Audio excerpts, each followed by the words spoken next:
Assalomu alaykum. Navbatdagi darsimizda ko'p tilli veb-sayt qilishni ko'ramiz. Ya'ni hozirgi, veb-saytimizga bir nechta tillarni qo'shamiz. O'zbek, rus, ingliz tillarini qo'shib ko'ramiz. Ya'ni biza til qo'shganimizda statik, tekstlarni tarjima qilishni ko'ramiz. Keyingi darsimizda dinamik tekstlarni ham tarjima qilish, ya'ni ba'zidan kelgan ma'lumotlarni ham tarjima qilishni ko'rib o'tamiz. Demak, boshladik. Uning uchun bizga nimalar kerak bo'ladi? Bizga birinchi o'rinda, pastga tushamiz. Bu yerda, mana bu yerda language code bizlar o'zga o'zgartiramiz. Ya'ni default holatda o'zbek tilida bo'lishi kerak. Yo'zi i18 endi true holatda turishi kerak.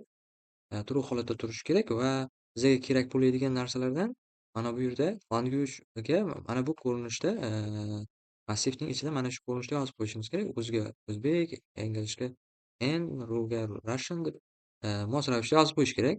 Keyin locally paste ga, base mana bu yerda locally deb manzil ko'rsatilgan, bizada locally nomli papka yaratiladi bu yerda. O'zimiz yaratib qo'ysak ham bo'ladi xohlasak. Mana locallyni ichida bizada statik tekstlarimiz o'zbek, rus, ingliz tilidagi tekstlarimiz mana shuni ichida saqlanadi. Endi base HTML ga kelamiz va bu konteyner ichidan shuning uchun mana bu yerdan bironta sarlavha qo'yamiz. H1 bu yerda, news, mode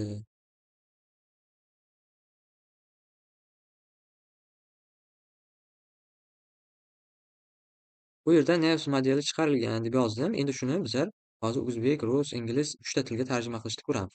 Buning uchun, mana bunday qavslarni ichida, foiz ichida, maxsus shunday skobkani ichida endi biz yozamiz transdan foydalangan holatda, ya'ni tarjima qilish kerakligini aytilyapti.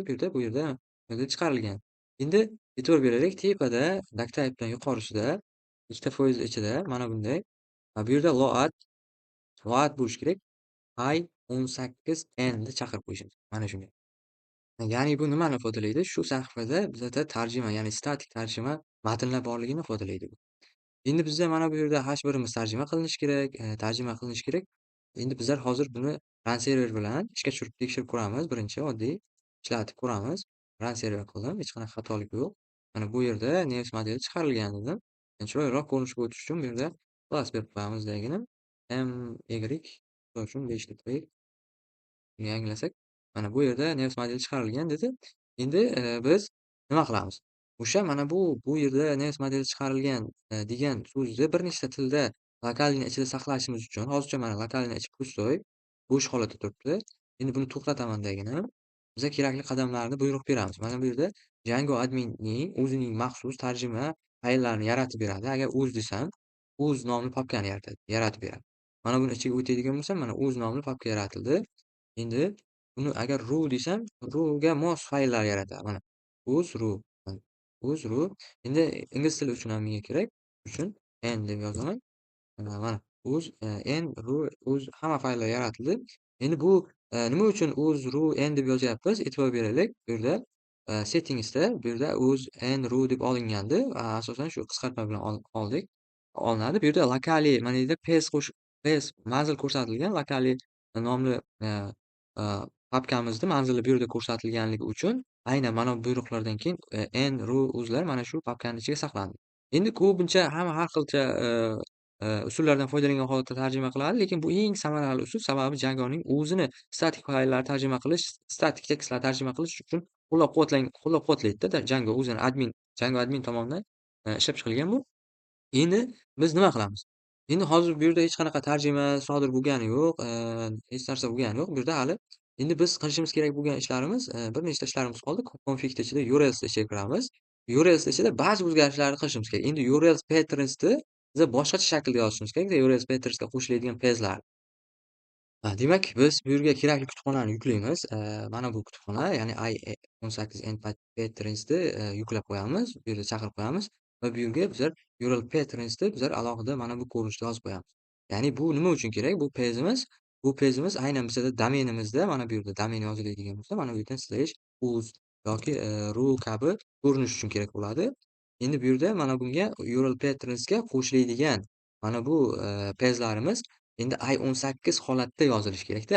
Mana shu, sahifalarimizda ham bizada o'sha o'z, ru, n kabi, pejimizga prefix, suffix kabi qo'shilishi kerak. Endi uning uchun biz mana bu yerdan plus belgisini qo'yamiz va mana buni i18 mana shu ko'rinishda yozamiz va mana bu yerdagi qavslarni mana bunga o'zgartirib qo'yamiz.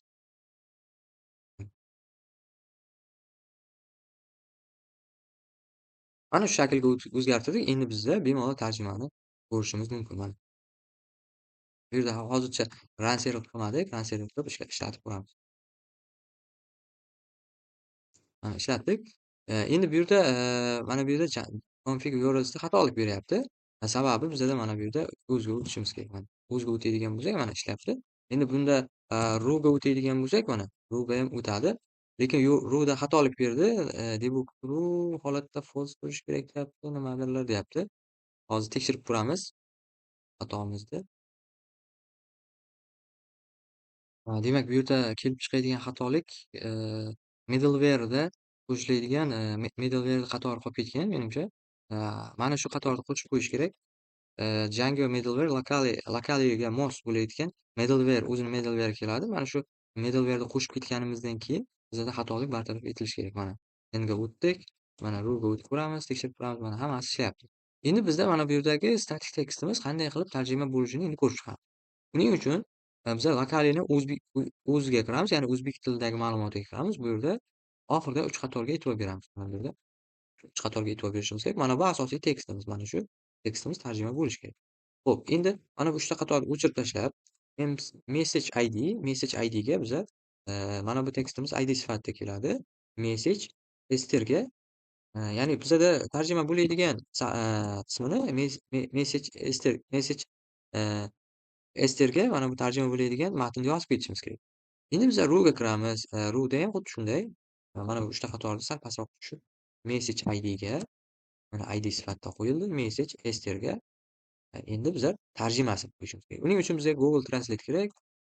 Mana Google tarjimon. Bu yerga tekst tashiyman, rus tilida mana tarjima qildim. Endi kelamandagini bu yerga rus tilidagi tarjimasini qo'yaman. Endi angliyskidagisiga ham o'tamiz. Xuddi shunday boyagidek 3 ta qatorni o'chirib tashlaymiz. Message ID ga o'zbek tilidagisini qo'yamiz. Ya'ni bu kalt so'z hisoblanadi. Mana shu so'z shunga o'zgarsin degan maqsadda keladi. Demak, bu yerga ingliz tilidagisini qo'yamiz. Angliyskini tanlayman va bu yerga qo'yaman.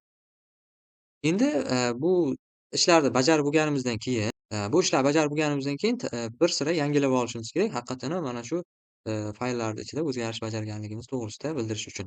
Admin qismiga mana Django admin, compile message qismini, compile message komandasini beramiz.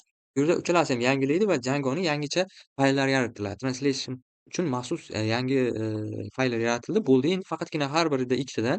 Endi qachondir bu Django kengaytmali fayllar ichida o'zgarish qilsak, bu yerda yangilab qo'ysak bo'ldi. Buni ichi yangilanadi.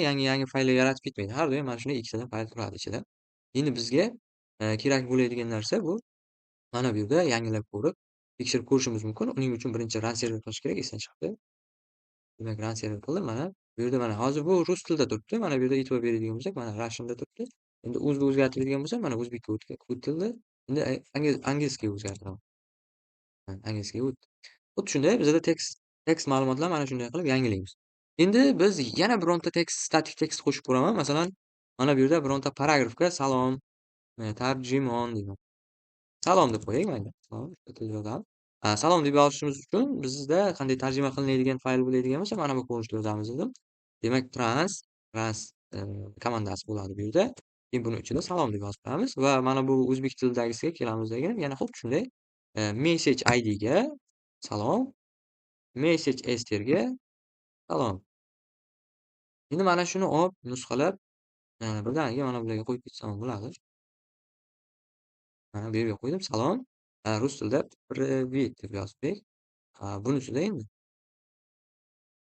hello deb yozib qo'yamiz. Mana endi biz, yangilaganimizdan keyin buni birdaniga bu yerdan ham yangilab qo'yishimiz kerak va run serverda ishlatib, tekshirib ko'rishimiz mumkin. Mana hello shunga mos. Endi, bizlar mana buni Russian'ga o'zgartirib ko'ramiz. Mana privetga o'zgardi avtomatik ravishda. O'zbek tiliga ham o'zgartirib, tekshirib ko'ramiz. Salom o'zgardi. Endi, keyingi darsimizda nasib qilsa, Xudo xolasa, yangilik 1, yangilik 2, modelda ichidan keladigan ma'lumotlar, bazadan keladigan ma'lumotlarni ham tarjima qilish, parametrlarini ko'rib, o'rnatishni ko'ramiz. Tepaga birdaniga o'sha tanlaydigan qismlarni ham qo'yamiz.